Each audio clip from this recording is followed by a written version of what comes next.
A lovely, lovely good morning to you, our dear listener. It is a bright day. I hope you're happy. We are delighted to be with you. Welcome to Don Bosco Youth Vibes. Now, today's topic is a very, very interesting and an insightful one, as we will be talking raising a child in this computer age. What do you know about parenthood? And what do you know about raising a child in the computer age? It is about the Gen Z.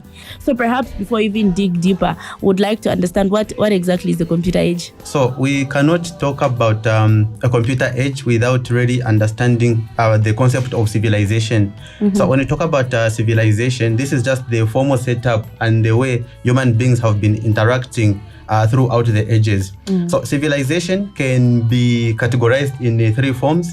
There's what you call an ancient period. So an ancient period, this is the moment where human beings were very primitive. Mm-hmm. They were not really using technology. So their mode of, let's say, feeding, they were just going to the bush to pick up vegetables, to pick up fruit.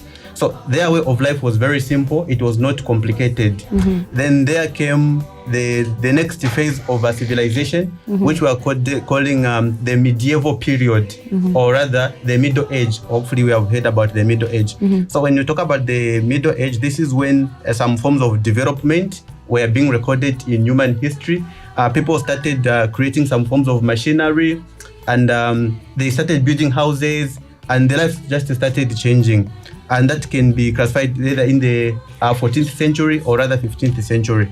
Then we can talk about the modern age, which we are in currently. So the modern age is where we started using a lot of technological advancement.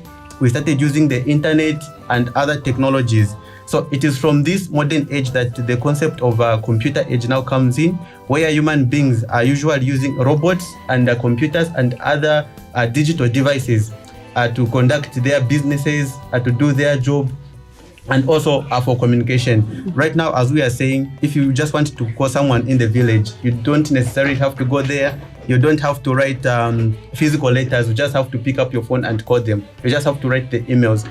So this has really helped human beings to develop and also to improve their standard of living. So Alice, do you think there's maybe a better way or a better generation that you'd have preferred to be raised in? I wouldn't say the introduction of technology to us children is a complete bad thing, mm-hmm. because we may all testify that it has brought a great change in our societies, not only for us young people, but for also the adults.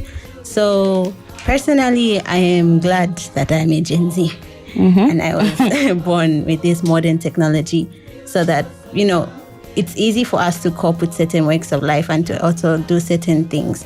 So I'm for Team Gen Z, if you ask me. Judith, what's your addition to that? I think both work. Mm-hmm. Yes. Why am I saying so? Because the old age, parents would spend more time, personally. And with a computer age, then again, you get to know things, you get to diverse, you get to actually see how the world is evolving, Mm-hmm. So for me, I'm for both the old, because I'm coming from it, and I'm also with the Gen Zs.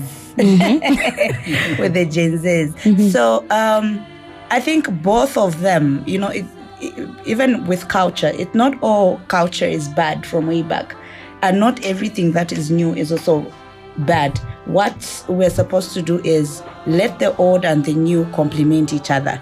There's the raising up of a child that was way back considered as bad and harmful, and there's also the new way that is considered also bad.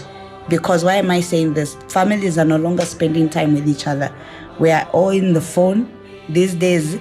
In so doing, there's a danger, because you end up missing out on very important things in life, So I think both should be complemented.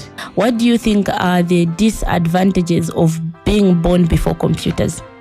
The major disadvantage of some people being born before computers is that there were a lot of inefficiencies that were recorded in the society. The way they used to do a lot of things, they were doing things in a slow way. Let's say, for instance, the mode of communication. how would you greet your parents in the village if there were no mobile phones, there were no emails? It means after you send a mail today, a letter, it will take, let's say, 1 month for it to reach there. Okay, and now let's say your mother does not even know where the post office is, so sometimes it would even be impossible for you to reach your parents. How are you going to know the whereabouts people that were in the village? So now that was in terms of communication. Now there were also some students who were in learning institutions. Now without computers, how were they doing research? So it was very difficult for them to have the quality of education that they would have achieved. Because believe you me, right now what is happening, the lecturer is just going to give you the topics to go and do some research. So you are going to leverage on the available technologies, the computers and the internet, to make sure that even the information that you are going to be finding is accurate and beneficial to the society. Not only that, there were also, even at workplaces, okay? Right now, as we are talking, you are using the microphones, you are using the computers there to deliver this very important session. So without computers back then, I think life was very difficult, even if it was normal for them, but somehow it was difficult for them. So they were living in a disadvantaged manner to some point. In as much as computers is very beneficial to us, but there are some people who are abusing it. There is what you call cybercrime. People are using technology to start creating a lot of crime online. We have heard of scammers. People are scamming people, are creating fake businesses, fake profiles.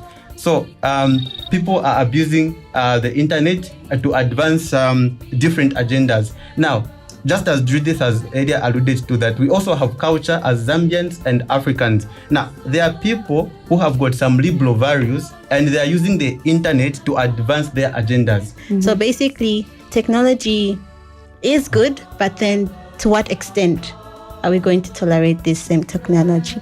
So it's up to us as human beings to be wise about it and to not let those in power or those with advanced technology skills to remove the real meaning of humanity on earth. You've seen how you will need a parcel to be delivered, it's late, we have courier companies, we have all this transportation, and all that can be done at a speed dial.